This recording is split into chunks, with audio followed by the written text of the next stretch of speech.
I remember the night everything changed. For weeks, I woke up with small, itchy bumps on my arms. I thought it was dry skin, maybe mosquitoes.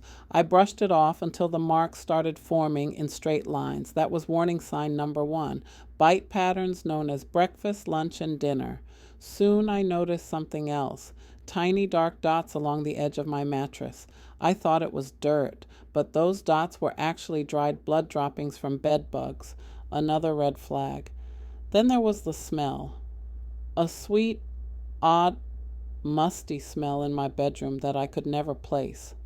People often ignore this, but it's the scent bed bugs release when they grow in numbers. The final sign was the one I couldn't deny, a tiny reddish bug crawling across my sheet. That's when I knew. If you're experiencing these signs, don't wait.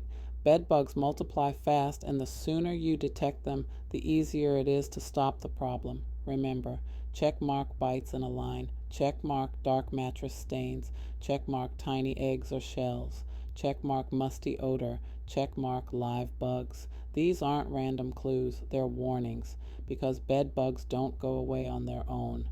The earlier you act, the easier it is to win. Check the description for links to my ebooks. If you have bed bugs, you will definitely need them.